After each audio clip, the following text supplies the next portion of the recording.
Good morning बच्चों। कक्षा 12वीं पशुपालन में आज हम पढ़ेंगे चारों का संरक्षण, कि चारों का किस प्रकार संरक्षण करते हैं। तो आज हम पढ़ेंगे सबसे पहले साइलेज के बारे में। आप सब इससे पहले साइलेज नहीं सुने होंगे, तो आज हम पढ़ते हैं साइलेज के बारे में। साइलेज क्या होता है? तो साइलेज वह दबा हुआ चारा होता है जिसमें चारों के जो सभी तत्व जो हैं उपस्थित होते हैं और इसमें किसी प्रकार की सड़न या दुर्गंध वगैरह नहीं होती है। चारों का जो रसीलापन है ना, हरे चारे की तरह ही इसमें बना रहता है। इसे ही क्या कहते हैं? साइलेज कहते हैं। इस विधि के द्वारा असमय खाने के लिए जो है ना सुरक्षित रखा जा सकता है। चारा बनाने के लिए इसमें गड्ढों में दबाया जाता है, जिसे साइलिंग या इनसाइलिंग कहते हैं। आप देखे होंगे भारत देश में चारागाहों की बहुत कमी है और मौसम विशेष में ही चारों की उत्पत्ति होती है। खासकर ग्रीष्म ऋतु जैसे होते हैं वहाँ पर किसी भी जगहों पर चारों की उत्पत्ति नहीं होती है। तो जो कहना चाहिए मरुभूमि क्षेत्र हैं या कुछ क्षेत्र ऐसे हैं जहाँ चारे नहीं मिलते वर्ष भर, या जिन मौसमों में चारों की कमी हो जाती है, वहाँ के किसान क्या करते हैं, जिन मौसमों में चारा मिलता है उस समय चारों को हरी अवस्था में ही काट कर वो दबा देते हैं, ठीक है। और फिर जिस समय चारों की कमी हो जाती है उसे ही है ना निकाल कर खिलाते हैं। इसे ही क्या कहा जाता है? साइलेज कहा जाता है। क्या कहते हैं इसे? साइलेज, ठीक है बच्चों। तो साइलेज क्या है समझ आ गया? वह दबा हुआ चारा है जिसमें किसी प्रकार की दुर्गंध या सड़न नहीं होती है और हरे चारों की तरह ही उसमें रसीलापन बना रहता है। कौन कौन सी ऐसे फसलें हैं जिनका साइलेज बनाया जाता है, चलिए देखते हैं, है ना।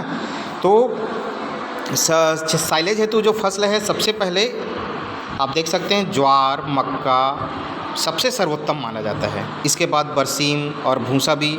इसके अलावा ज्वार और बरसीम की सतह बनाकर साइलेज बनाते हैं। घास जो होता है अधिकतर हमारे यहाँ पाया जाता है, लेकिन घास जो है साइलेज बनाने के लिए ज़्यादा प्रचलित नहीं है। साइलेज बनाने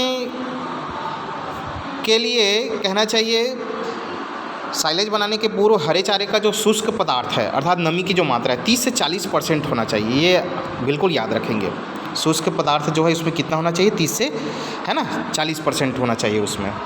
और अगर चारों में नमी ज़्यादा है तो सुखाना चाहिए। अब सुखाना है तो उसे धूप में ही नहीं सुखाया जाता है, छाँव में सुखाया जाता है और उसके बाद ही उपयोग में लाया जाता है। और ज़्यादा अगर सूख गया है तो आप जब गड्ढा में उसे दबाएंगे तो उस समय अगर ज़्यादा सूख गया हो तो पानी का छिड़काव कर सकते हैं। साइलेज बनाते समय काफ़ी मात्रा में कार्बोहाइड्रेट और नमी का होना आवश्यक होता है। और हमारे यहाँ मक्का है, ज्वार है ना, इनमें कार्बोहाइड्रेट और नमी या दूसरे फसलों की तरह जो पोषक तत्व है काफ़ी ज़्यादा होती है, तो ये बहुत ही अच्छी मान ली जाती है।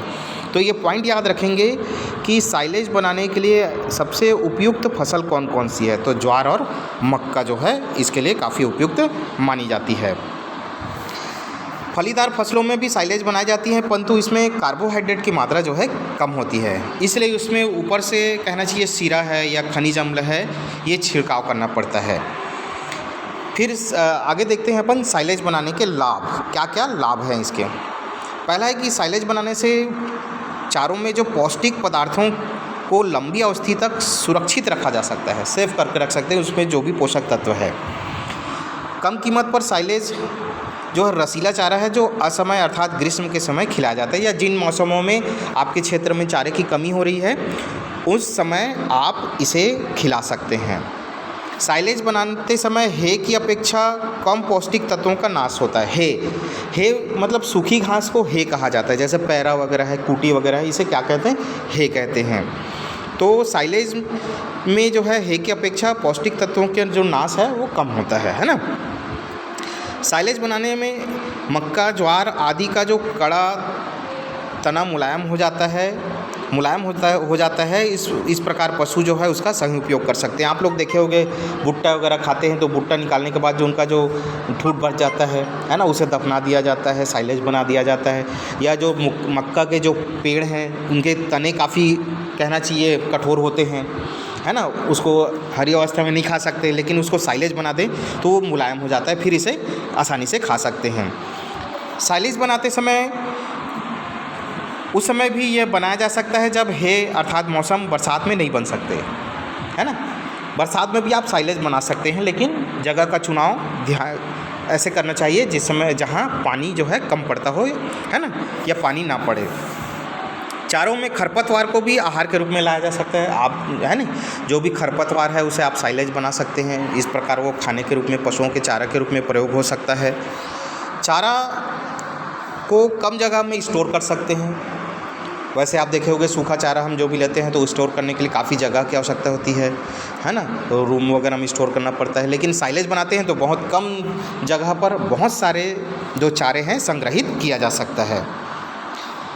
इसके अलावा साइलेज बनाने से फसल उपयुक्त जल्दी अवधि में कट जाता है और उस स्थान पर अनेक या अन्य फसल उगाई जा सकती है।